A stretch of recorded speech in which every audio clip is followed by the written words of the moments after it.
गौतम बुद्ध मगध की राजधानी में आए तो एक वृक्ष के नीचे बैठकर मिलने आए सभी श्रद्धालुओं की भेंट स्वीकार करने लगे।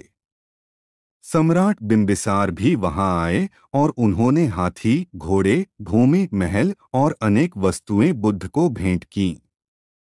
सेठ और साहूकारों ने बेशकीमती जवाहरात भेंट में दिए। तभी एक वृद्ध महिला आधा फल लेकर आई और बुद्ध से बोली, भगवन, मेरे पास देने के लिए कुछ नहीं है। मालूम पड़ा कि आप आए हैं तो उस वक्त मैं इस फल का आधा भाग खा चुकी थी। बस यही आधा फल आपके श्री चरणों में अर्पित करना चाहती हूँ। कृपया इसे ग्रहण करें, इनकार मत कीजिएगा। इतना सुनते ही बुद्ध आसन से उतरे और अपने दोनों हाथ फैलाकर उस वृद्धा का जूठा आधा फल स्वीकार कर लिया। यह देखकर वहां मौजूद लोगों और सम्राट को बहुत आश्चर्य हुआ। उनकी भ्रिकुटियां तन गई।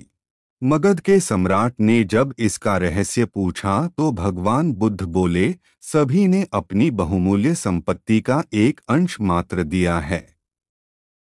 उसमें दान देने का अहंकार भी शामिल है। इस वृद्धा ने तो अपना सर्वस्व अर्पित कर दिया है, लेकिन इसके मुख पर कितनी करुणा और विनम्रता है। यह सुनकर सबका सिर झुक गया और तब उन्हें समझ आया कि बुद्ध गरीबों के बीच इतने लोकप्रिय क्यों हैं। आज नेता कुछ वर्षों के लिए होते हैं, फिर नया चुनाव होता है, नया नेता राज करता है। उसी तरह एक देश में यह प्रथा थी कि हर साल में राजा बदल दिए जाते थे। जब राजा बदले जाते तब पुराने राजा के सभी कपड़े उतार लिए जाते और बदन पर एक चादर डाल दी जाती।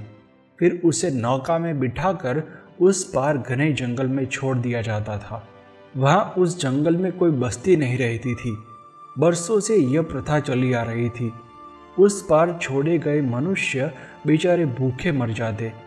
वहाँ न तो कोई रहने योग्य सामान था, न कोई खाने की चीज, सिर्फ घना जंगल था।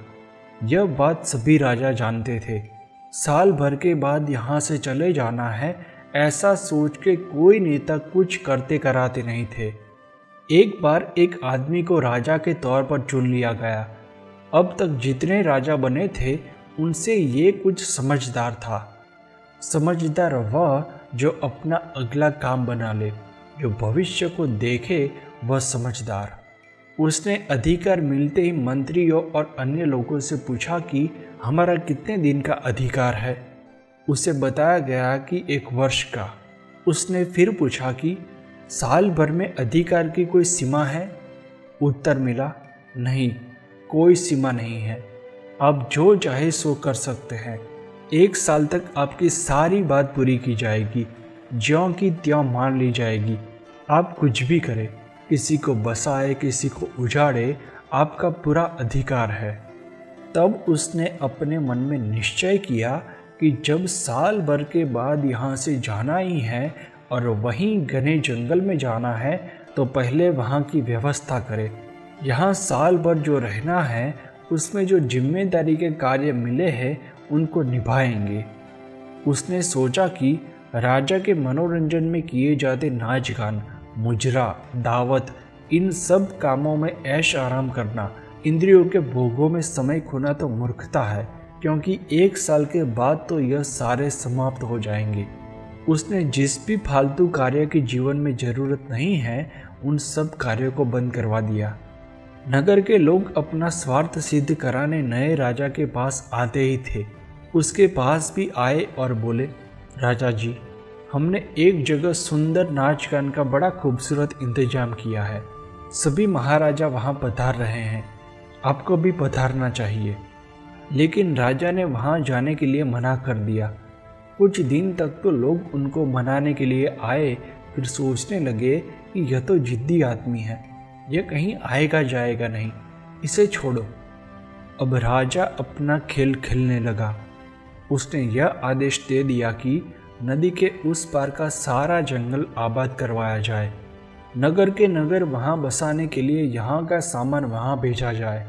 11 माह पूरे होने तक वहाँ सारी व्यवस्थाएं हो जानी चाहिए। राजा के हुक्म का पालन हुआ। नदी के उस पार का पूरा जंगल आबाद हो गया। यहाँ से अच्छी अच्छी चीज़ें वहाँ गई। अब साल भर पूरे होते ही नियम के अनुसार उनके कपड़े उतार लिए गए और चादर पहना दी गई। राजा को नाव में बिठाकर नदी के दूसरे किनारे भेज दिया गया। नाव चली तो यह राजा हंसते हुए चले। उनसे पूछा गया कि आपसे पहले के राजा तो सब रोते हुए गए थे, आप हंसते हुए क्यों जा रहे हैं? उसने कहा, सभी यहाँ हंस रहे थे इसीलिए रोते हुए गए। मैंने यहाँ हंसना छोड़ दिया इसीलिए हंसते हुए जा रहा हूँ। सभी राजाओं की तरह हम यहाँ भोग विलास करते, हंसते तो हम भी खाली हाथ रोते हुए जाते। लेकिन हमने अपना आगे का सारा काम कर लिया।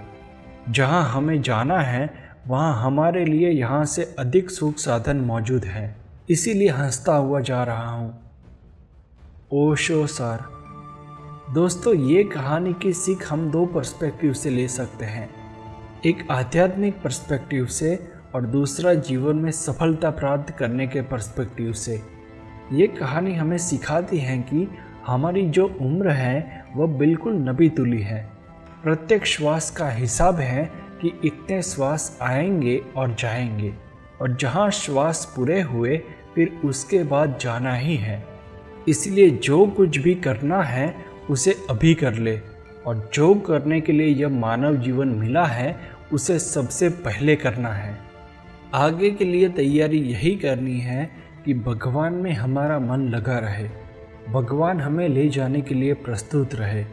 यही तो आगे की तैयारी है। इसके लिए यहाँ कोई ममता आसक्ति न रह जाए। जो कुछ भी यहाँ का बंधन है वह ममता और आसक्ति का बंधन है। यह मेरा है, यह ममता है, ममता ही बांधती है। इसीलिए जगत के प्राणी, पदार्थ और परिस्थिति से आसक्त न रहे। सब छूटेगा, यह निश्चित बात है, और ऐसा छूटेगा कि हम उससे संबंध नहीं रख सकेंगे। फिर चाहे आप भूत प्रेत होकर भटके, रोए, चिल्लाए। दूसरे पर्सपेक्टिव से देखें तो अगर हम अपना फ्यूचर सिक्योर चाहते हैं तो हमें जीवन में 18 से 24 साल की उम्र में ये 3 प्रश्नों का उत्तर एकदम क्लियर होना चाहिए।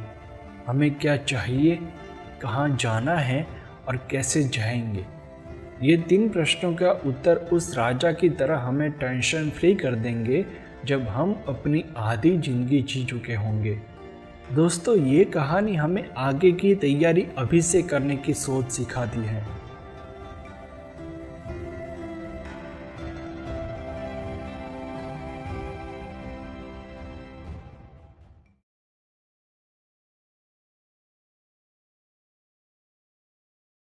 Thanks for watching. Please subscribe.